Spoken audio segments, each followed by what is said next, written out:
están? Bienvenidos a un nuevo video. El día de hoy vamos a hablar acerca del sistema financiero. Empezamos con qué es el sistema financiero. El sistema financiero son un conjunto de instituciones, mecanismos y mercados que permiten al dinero circule dentro de la economía. Es decir, mediante aquellos que no gastan todos sus ingresos y quienes gastan o requieren más de lo que tienen. Las familias usan parte de su ingreso para satisfacer sus necesidades en vestido, educación y vivienda, entre otros, pero también es posible que un consumo supere los ingresos o tengan deudas del pasado. De igual forma, las empresas invierten capital en contratar empleados y comprar grandes materias primas para la producción, pero a veces no es suficiente para cubrir sus costos. Cuando los gastos de egresos son menores a los ingresos, decimos que la gente presenta un superávit. Pero cuando los gastos de ingreso son superiores, la gente se encuentra en un déficit, como lo vemos en la imagen a continuación, y está retratando el superávit. En este sentido surgen dos preguntas fundamentales que hacen las familias, que hacen las empresas y el gobierno cuando hay un superávit, y la cual es cómo financia el déficit los diferentes agentes económicos, y qué hacen las familias y las empresas cuando el gobierno con superávit, y qué hacer pues cuando hay un déficit dentro de los intereses económicos de cada uno de estos factores. Para manejar el superávit, los agentes económicos pueden optar por 1. Guardar el dinero excedente de la casa, o prestar el dinero en superávit, o invertir en diferentes tipos de negocio, o ahorrar los excedentes del dinero a entidades como los bancos. En línea general, los agentes económicos solucionan su déficit solicitando préstamos a quienes tienen superávit.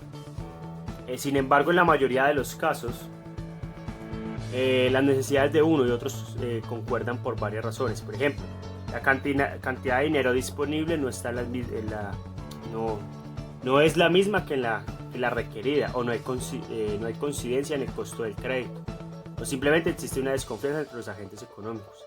La consecuencia del papel financiero es, entre otros, canalizar el superávit de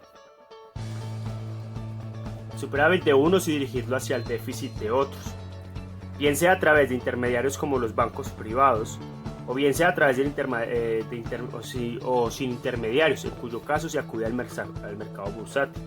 El mecanismo para tal fin es el siguiente. Por un lado, las instituciones financieras como los bancos comerciales captan el dinero de las familias y las empresas a través de las cuentas de ahorro, las cuentas corrientes y los títulos de inversión, ofreciendo un cambio de rentabilidad o tasa de interés. Por otra parte, si hay intermediarios entre la necesidad de financiación y el superávit, los agentes como el mercado bursátil regulan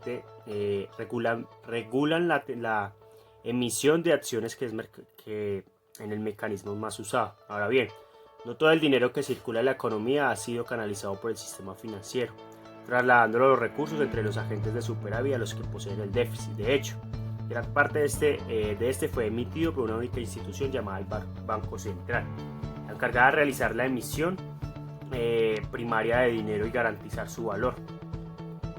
Bueno, chicos, vamos a hablar acerca de la producción de dinero, ¿sí?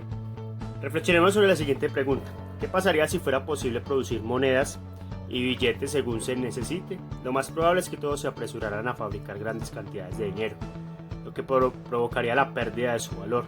Lo mismo ocurriría si los bancos privados tuvieran esa facultad. Por esa razón se determinó que debió existir una única entidad encargada de emitir los billetes y monedas para mantener un equilibrio en la cantidad de dinero circulante. Esta entidad es conocida como el Banco Central. En Colombia, el Banco de la República es el encargado de la emisión de la moneda, es decir, imprimir los billetes en el mercado. Definir la cantidad de dinero circulante depende de la solicitud de las familias, las empresas y el gobierno. Es decir, la demanda de dinero está definida por el nivel de transacciones que realicen los agentes económicos. Pues cuanto más bienes y servicios se compran y se vendan, se necesitará más dinero. De igual forma, la inflación es otro factor que puede incrementar la demanda de dinero, pues si los bienes y servicios suben de precio, los agentes requerirán más dinero para su adquisición. Hablamos de creaciones primaria y secundaria de dinero.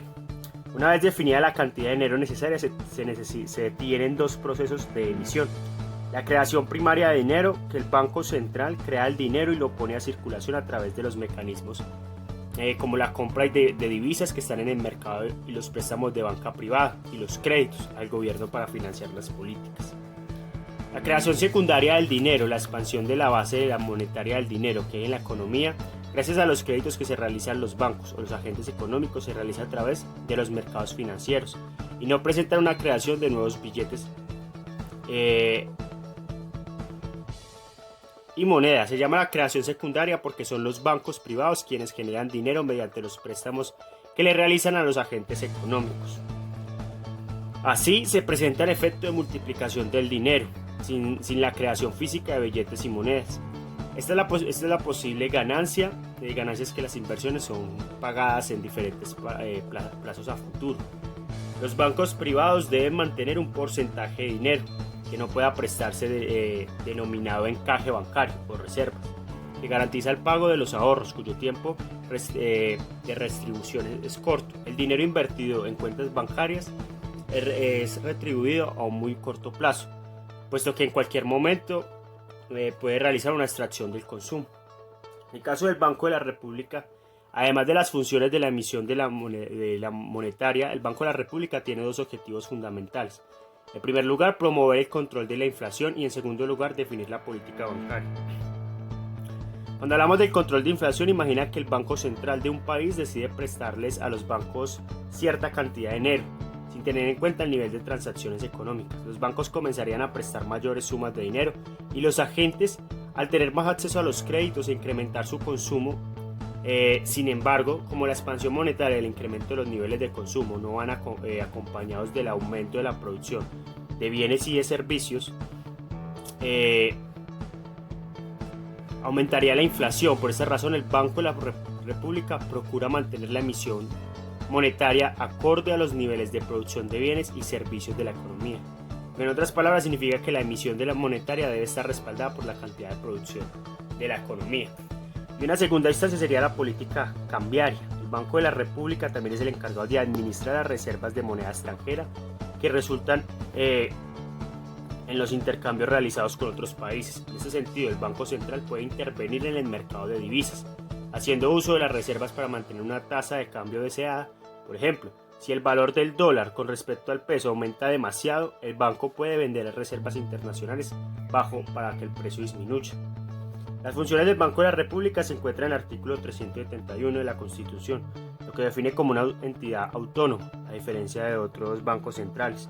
No ejerce funciones de emisión secundaria de dinero, y en el artículo 372 establece que el banco será dirigido por una junta de 7 miembros que se encargarán de tomar las decisiones para el adecuado funcionamiento del mismo.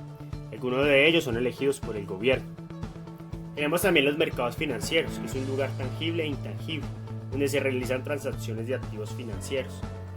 Un activo financiero es un documento legal, usualmente escrito, que presenta un derecho sobre toda forma de dinero o inversión que tienen los agentes.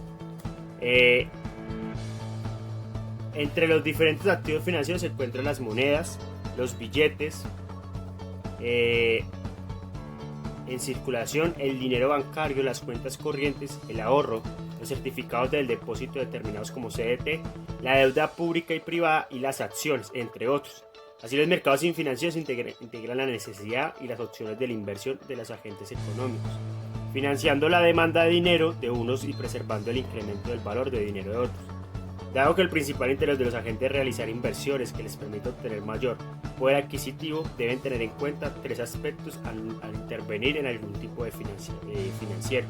Llámese CDTs, bonos, acciones, títulos de deuda, etc. Las tasas de interés o el riesgo de liquidez. Vamos a hablar de estos 3 factores que influyen dentro del sistema financiero, ¿sí? El primero de estos es la tasa de interés. Es el precio del dinero del mercado financiero. Está asociado con el porcentaje de ganancia y los costos del dinero invertido o prestado. La forma más común de invertir dinero es a través de depósitos bancarios, llamados ahorros. Generan un interés. Por lo general, las entidades bancarias fijan un interés mensual. Sin embargo, el Banco de la República establece unos límites entre los cuales los bancos privados pueden definir la tasa de interés. También existe la tasa de intereses que cobran los bancos a quienes solicitan el dinero prestado. El Banco de la República define la tasa máxima que puede cobrarse, llamada una tasa de usura. Recuerda que la diferencia entre la tasa de interés que el banco paga a los agentes que inviertan su dinero en él y la que cobra por el dinero que presta representa una fuente de ganancia del banco por servir de intermediario. El segundo de esos es el riesgo. Los agentes deciden invertir su dinero según el riesgo que exista en la economía.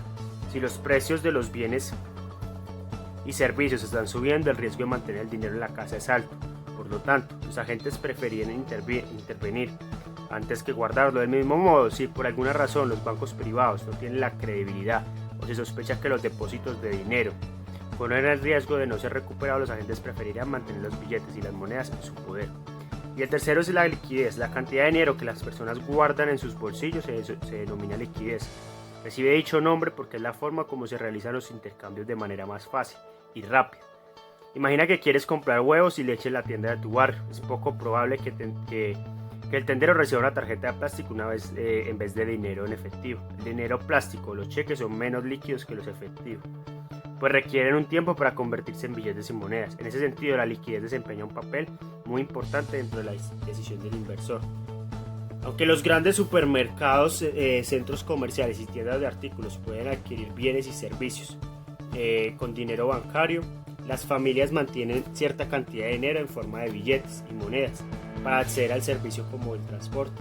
De la misma manera, las empresas deben mantener cierta cantidad de dinero en efectivo para pagar algunos insumos de producción. El gobierno interviene en los mercados financieros de las siguientes maneras: a través del seguimiento de las actividades financieras para garantizar que las transacciones se realicen de una forma adecuada, es decir, que haya un manejo apropiado del dinero en el mercado financiero. Para ello existe la Superintendencia Financiera.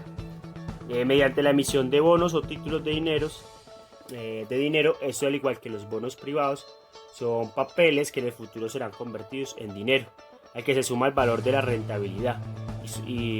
Solo que no es un banco el que responderá por el pago a futuro, sino el Banco Central de un país. Ya teniendo en cuenta estos conceptos, vamos a hablar un poco acerca de lo que es el mercado bursátil. El mercado bursátil es un tipo de mercado financiero donde se compran y se venden acciones y bonos, que se convierten en otra de las posibilidades de inversión que tienen los agentes económicos. Una acción es un título que representa una parte del valor de una empresa, que depende del nivel de ventas y de la cantidad de personas interesadas en comprar la empresa. Al valor de las acciones se le suma un mayor interés de las personas debido a las ganancias que se producen en la empresa. Al contrario, si la empresa tiene costos altos y pocas ganancias, el valor de la acción se reducirá. De esta forma, el mercado bursátil se relaciona con el mercado de bienes y servicios. Las empresas venden acciones básicamente para incrementar su liquidez, que le permite por un lado ampliar las opciones de inversión, que desde la compra de la maquinaria para producir nuevos bienes y servicios hasta la compra de acciones de otras empresas. Buscando la rentabilidad, también sirve para financiar su actividad y para cumplir con los compromisos del día a día. Así, la ganancia obtenida con la compra de acciones está dada por una de estas tasas de interés, sino por la valoración de la empresa. Si una empresa pierde valor, la inversión disminuye, por lo que el riesgo se corre bastante alto. Las acciones intercambiables, principalmente en el mercado bursátil, integran las llamadas bolsas de valores, que son organizaciones privadas, como la tan conocida en Estados Unidos como el Wall Street. Y por último, chicos, en el mercado bursátil también se compran y venden bonos y otros títulos de deudas, que son papeles a través de los cuales el gobierno y las empresas adquieren préstamos que se comprometen a pagar a su tasa de interés adicional al cabo de unos años. Un bono representa una parte de la deuda del gobierno. Una acción es una parte de los activos de una empresa. El riesgo entre uno y otro depende de la estabilidad de la empresa o del gobierno que la emita. Sin embargo, la especulación desempeña un papel muy importante al momento de definir el precio de la actividad financiera. Por ello, influye sobre la decisión que tomen los agentes frente a su inversión. Los corredores de bolsa son los intermediarios en la compra y venta de títulos y representan a uno de estos y negocian en su nombre, por lo que reciben una comisión para generar confianza entre los inversores. Los corredores de bolsa son los únicos autorizados para llevar tales negociaciones de acciones de empresas. Bueno chicos, ese fue el video de hoy. Espero que tengan una super semana. Dios los bendiga. Chao, chao.